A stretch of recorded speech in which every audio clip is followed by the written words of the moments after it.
Next on Stampede. The coronavirus is now in the U.S. And its impact is felt from a Milligan grad.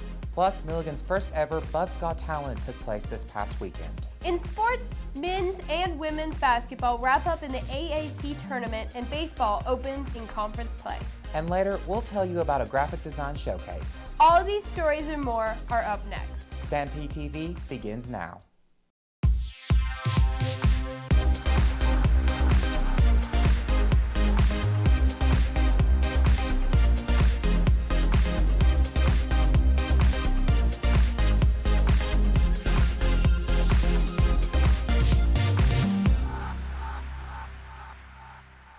Welcome to Stampede TV. I'm Amy Shoemaker. Before we get to our latest headlines, we would like to express our sympathy to the family of Dr. Marshall Leggett, who passed away on March 2nd at the age of 90.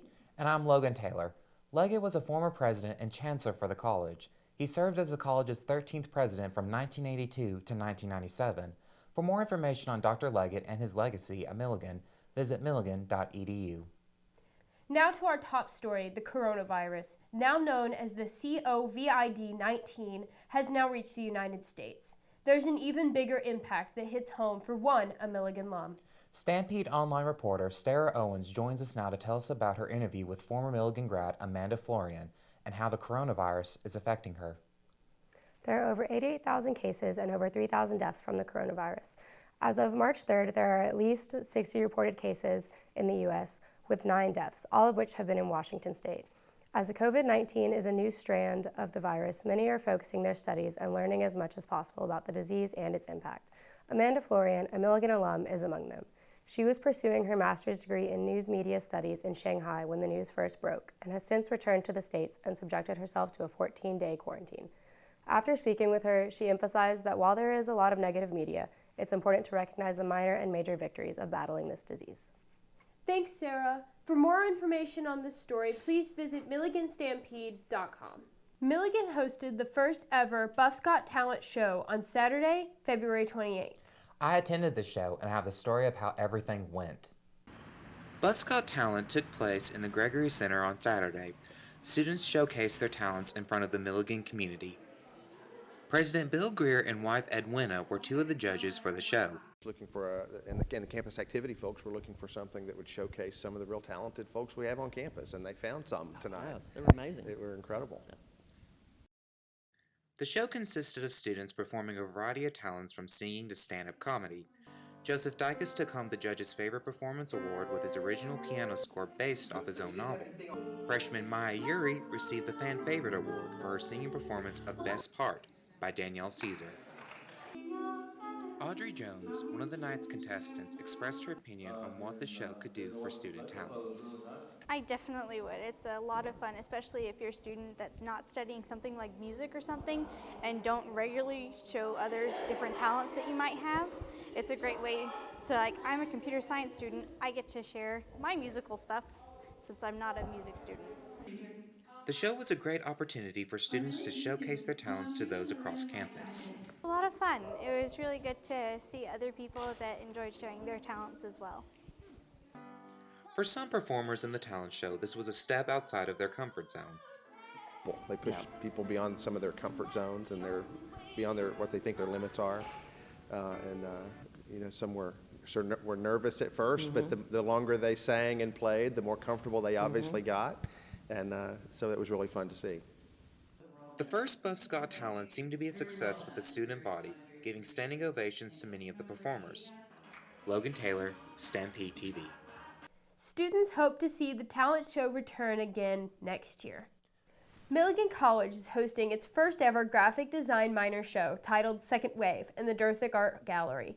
Seniors Graham Denton, Brenna Kincaid, and Ashlyn Lightfoot display their work that ranges from product design and infographics to printmaking and studio art.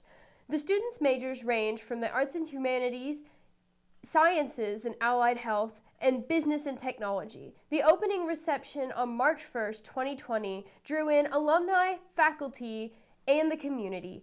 Graham Denton, a chemistry major, spoke on the importance of being active in the arts. Look at getting into a minor in the arts.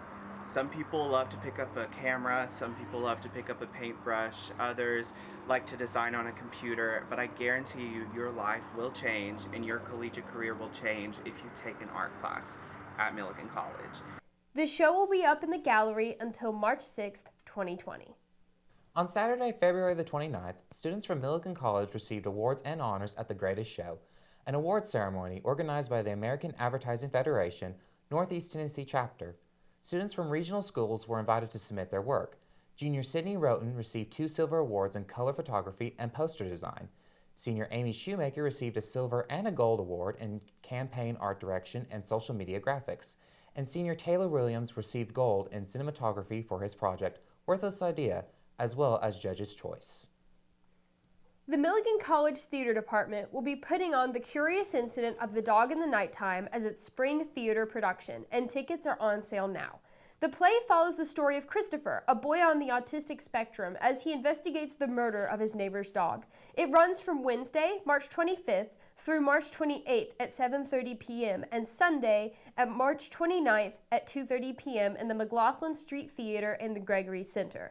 In March 26th production, there will be a discussion with the actors, director, designers, and local special needs professionals after the show. Tickets are $5.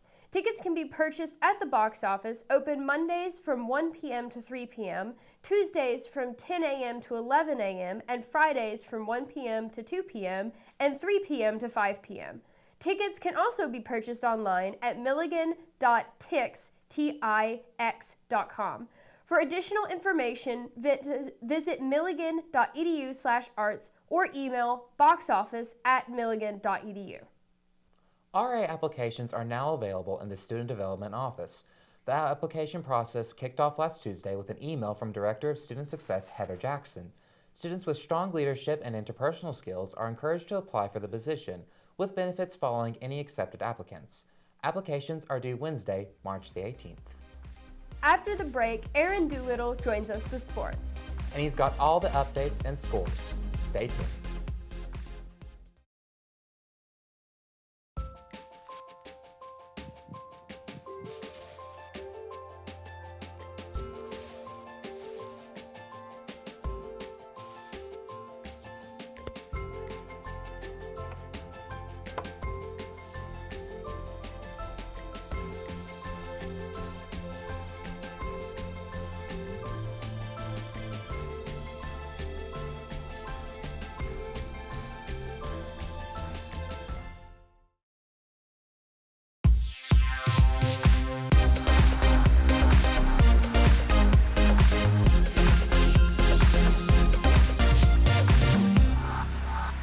Past week in sports, the results of the AAC tournament show a great effort from both men's and women's basketball, but an unfortunate shortcoming for both teams as they fought for a spot in the upcoming NAIA National Championship.